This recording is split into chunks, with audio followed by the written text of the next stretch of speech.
My news থেকে আপনাকে স্বাগতম। দেখতে থাকুন সর্বশেষ আপডেট বাংলা নিউজ। সমাদর্শক মুনতাহার হত্যাকাণ্ডে কে কে জড়িত এবং চাঞ্চল্যকর তথ্য ফাঁস হয়ে গেছে। এই নিয়ে আজকের ভিডিওটি। এই ভিডিওর মধ্যে আপনারা দেখতে পারেন সমাজ ও মনের অসুখ সারাতে কাজ করতে হবে, মুনতাহা হত্যাকাণ্ড নিয়ে অভিমত। এই নিয়ে আজকের প্রতিবেদনটি, তাই দেরি না করে দেখতে থাকুন সম্পূর্ণ ভিডিওটি।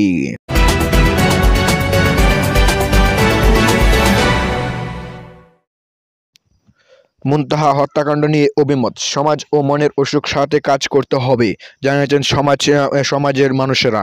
এবং মুনতাহা হত্যাকাণ্ডে কে কে জড়িত আসল তথ্য ফাঁস হয়ে গেছে। সিলেটের কানাইঘাটে 5 বছরের শিশু মুনতাহা আক্তার হত্যাকাণ্ডের ঘটনা মানুষের মনে তীব্রভাবে নাড়া দিয়েছে। মানুষের নৈতিকতা, মানবিকতা সহ সমাজের সবখানে যে পচন ধরেছে, এটাকে তারই উদাহরণ বলেছেন মানুষ। এ নিয়ে প্রথম আলো কথা বলে সিলেটের 4 বিশিষ্ট নাগরিকের সঙ্গে। এই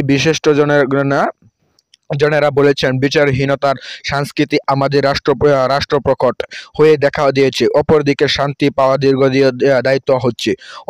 অপরাধীরা অপরাধে জড়িত পড়েছেন, তবে এর পাশাপাশি সামাজিক অবক্ষয় বাড়ছে।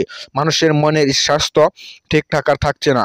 আইনের প্রয়োগের পাশাপাশি সমাজ ও মানুষের মনের অসুখ সারাতে কাজ করার উপর জোর দেন তারা।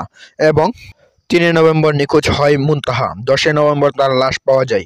এ ঘটনায় শিশুটির প্রতিবেশী, মা, মেয়ে সহ 4 জনকে গ্রেপ্তার করেছে পুলিশ। পুলিশ জানিয়েছে, শিশুটিকে শ্বাসরোধে হত্যা করে লাশ ডুবাই লুকিয়ে রাখা হয়েছিল। পরে সেখান থেকে পুকুরে ফেলার সময় হাতে ধরা পড়েন একজন। মেট্রোপলিটন ইউনিভার্সিটি সিলেটের উপাচার্য মোহাম্মদ জহিরুল হক বলেন, আমরা গতানুগতিক নিরাপত্তা নিয়ে কেবল কাজ করে যাচ্ছি। এ দেশের মানব ও সামাজিক নিরাপত্তা নিয়ে কাজ হচ্ছে না। পুলিশের, র্যাব ও সেনাবাহিনী দিয়ে এসব হত্যাকাণ্ড রোধ করা যাবে না। আমাদের সমাজ ও মনের অসুখ নিয়ে কাজ করতে হবে।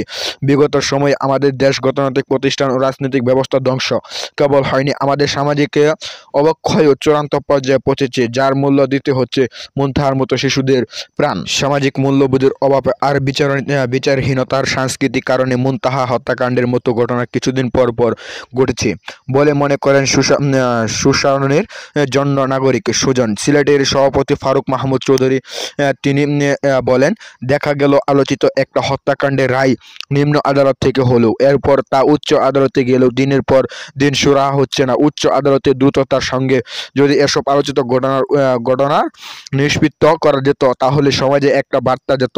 তিনি মনে করেন, বিচারহীনতার সংস্কৃতি থেকে বের হতে পারলে মুনতাহা হত্যার মতো ঘটনা সমাজে অনেকটা কমে যাবে। সামাজিক লোকেরা এই মন্তব্য করেন এবং আরও ভিন্ন লোকের টাইপের মানুষে আরও মন্তব্য করে যান যে, শাহজালাল বিজ্ঞান ও প্রযুক্তি বিশ্ববিদ্যালয়ের কাউন্সিলিং সাইকোলজিস্ট ফজিলাতুন নেসা বলেন, আসল অভাবে দরিদ্র, দ্বন্দ্ব ও কলহ-পূর্ণ পারিবারিক পরিবেশ থেকে মূলত একজন মানুষ অপরাধে প্রবণ হয়ে ওঠেন। মুনতাহা হত্যার ঘটনাটি তেমনই। সংজ্ঞানের সুস্থ অবস্থায় এমন ছোট একটা শিশুকে কেউ নির্মমভাবে হত্যা করতে পারে না। পরে সেই অপরাধ ঢাকা দেওয়ার চেষ্টা করা হয়েছে। মানুষের আচরণগত সমস্যা দূর করতে মনের স্বাস্থ্যের প্রতি নজর দেওয়া উচিত। অপরাধ কামাতে দরিদ্রপ্রবণ অঞ্চলগুলোর মানসিক স্বাস্থ্য সেবা দেওয়া যেতে পারে। সামাজিক বৈষম্য দূর করার পাশাপাশি বিচারহীনতার সংস্কৃতি থেকেও বের হতে হবে। দুর্নীতি মুক্তকরণ বাংলাদেশের ফেরামের সাধারণ সম্পাদক মকসুদ হোসেন বলেন, কেউ এভাবে একটা ছোট্ট শিশুকে হত্যা করতে পারে, এটা কখনো আমার বিশ্বাস করতে কষ্ট হচ্ছে। এই ঘটনা সিলেট সহ দেশ বিদেশের মানুষের ভীষণভাবে নাড়া দিয়েছে। সবাই হতবাক ও মর্মাহত। নিষ্ঠুর হত্যাকাণ্ডের সঙ্গে জড়িত প্রত্যেককে দ্রুত দৃষ্টান্তমূলক শাস্তি নিশ্চিত করতে হবে। এমন ঘটনা এড়াতে সমাজে মানবিক মূল্যবোধ জাগাতে কাজ করতে হবে। এই ছিল আজকের প্রতিবেদনটি। এরকম নতুন আপডেট সবার আগে পেতে হলে অবশ্যই চ্যানেলটি সাবস্ক্রাইব করে পাশে থাকবেন। ধন্যবাদ। দেখা হচ্ছে পরবর্তী নতুন ভিডিওতে।